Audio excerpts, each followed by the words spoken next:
नए वीडियो के साथ आपका स्वागत है। हमारे चैनल दिल से डायलॉग के साथ जुड़िए और रोचक वीडियो का आनंद लीजिए।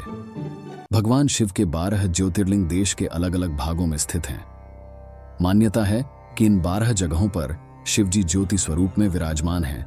इस वजह से इन 12 मंदिरों को ज्योतिर्लिंग कहा जाता है। 12 ज्योतिर्लिंगों में सोमनाथ, मल्लिकार्जुन, महाकालेश्वर, ओंकारेश्वर, केदारेश्वर, भीमाशंकर, विश्वेश्वर या विश्वनाथ, त्र्यंबकेश्वर, वैद्यनाथ, नागेश्वर, रामेश्वर, घुस्मेश्वर या घृष्णेश्वर शामिल हैं। इन्हें 12 ज्योतिर्लिंग के नाम से जाना जाता है। इन ज्योतिर्लिंग के दर्शन, पूजन, आराधना से भक्तों के जन्म जन्मांतर के सारे पाप समाप्त हो जाते हैं। वे भगवान शिव की कृपा के पात्र बनते हैं। जानिए सभी 12 ज्योतिर्लिंगों से जुड़ी पौराणिक कहानी हमारी खास सीरीज ज्योतिर्लिंग यात्रा में। श्री सोमनाथ ज्योतिर्लिंग गुजरात प्रांत के काठियावाड़ देश क्षेत्र में समुद्र के किनारे सोमनाथ नामक विश्व प्रसिद्ध मंदिर में यह ज्योतिर्लिंग स्थापित है। पहले यह क्षेत्र प्रभास क्षेत्र के नाम से जाना जाता था। यहीं भगवान श्री कृष्ण ने जरा नामक व्याध के बाण को निमित्त बनाकर अपनी लीला का संवरण किया था। यहाँ के ज्योतिर्लिंग की कथा का पुराणों में इस प्रकार से वर्णन है। दक्ष प्रजापति की 27 कन्याएं थीं। उन सभी का विवाह चंद्रदेव के साथ हुआ था, किंतु चंद्रमा का समस्त अनुराग व प्रेम उनमें से केवल रोहिणी के प्रति ही रहता था। उनके इस कृत्य से दक्ष प्रजापति की अन्य कन्याएं बहुत अप्रसन्न रहती थीं। उन्होंने अपनी यह व्यथा कथा अपने पिता को सुनाई। दक्ष प्रजापति ने इसके लिए चंद्रदेव को अनेक प्रकार से समझाया, किंतु रोहिणी के वशीभूत उनके हृदय पर इसका कोई प्रभाव नहीं पड़ा। अंततः दक्ष ने क्रुद्ध होकर उन्हें क्षयग्रस्त हो जाने का शाप दे दिया। इस शाप के कारण चंद्रदेव तत्काल क्षयग्रस्त हो गए। उनके क्षयग्रस्त होते ही पृथ्वी पर सुधा शीतलता वर्षण का उनका सारा कार्य रुक गया। चारों ओर त्राही त्राही मच गई। चंद्रमा भी बहुत दुखी और चिंतित थे। उनकी प्रार्थना सुनकर इंद्रादि देवता तथा वशिष्ठ आदि ऋषिगण उनके उद्धार के लिए पितामह ब्रह्मा जी के पास गए। सारी बातों को सुनकर ब्रह्मा जी ने कहा, चंद्रमा अपने शाप विमोचन के लिए अन्य देवों के साथ पवित्र प्रभास क्षेत्र में जाकर मृत्युंजय भगवान शिव की आराधना करें।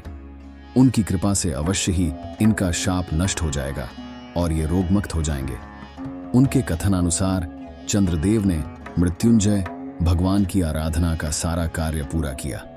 उन्होंने घोर तपस्या करते हुए 10 करोड़ दियाच बार मृत्युंजय मंत्र का जप किया। इससे प्रसन्न होकर मृत्युंजय भगवान शिव ने उन्हें अमरत्व का वर प्रदान किया।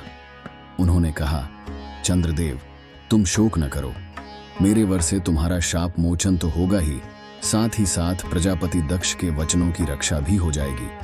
कृष्ण पक्ष में प्रतिदिन तुम्हारी एक एक कला क्षीण होगी, किंतु पुण्य शुक्ल पक्ष में उसी क्रम से तुम्हारी एक एक कला बढ़ जाया करेगी। इस प्रकार प्रत्येक पूर्णिमा को तुम्हें पूर्ण चंद्रत्व प्राप्त होता रहेगा।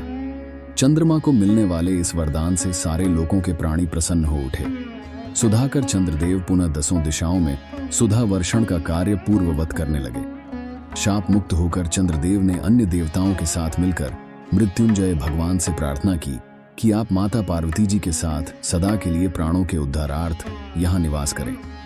भगवान शिव उनकी इस प्रार्थना को स्वीकार करके ज्योतिर्लिंग के रूप में माता पार्वती जी के साथ तभी से यहाँ रहने लगे।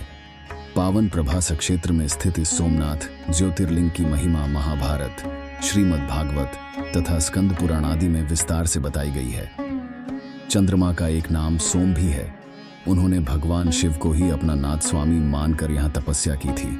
अतः इस ज्योतिर्लिंग को सोमनाथ कहा जाता है। इसके दर्शन, पूजन, आराधना से भक्तों के जन्म जन्मांतर के सारे पाप और दुष्कृत्यु विनष्ट हो जाते हैं। वे भगवान शिव और माता पार्वती की अक्षय कृपा का पात्र बन जाते हैं। मोक्ष का मार्ग उनके लिए सहज ही सुलभ हो जाता है। उनके लौकिक पारलौकिक सारे कृत्य स्वयं सफल हो जाते हैं। खास सीरीज ज्योतिर्लिंग यात्रा अगली वीडियो में जारी रहेगी। इसके लिए हमारे चैनल को सब्सक्राइब, वीडियो को लाइक, शेयर और बेल आइकन दबाना ना भूलिएगा, ताकि आपको हमारी नई वीडियो का अलर्ट मिल सके। मिलते हैं आपसे अगली वीडियो के साथ। तब तक के लिए भवं भवानी सहितं नमामि।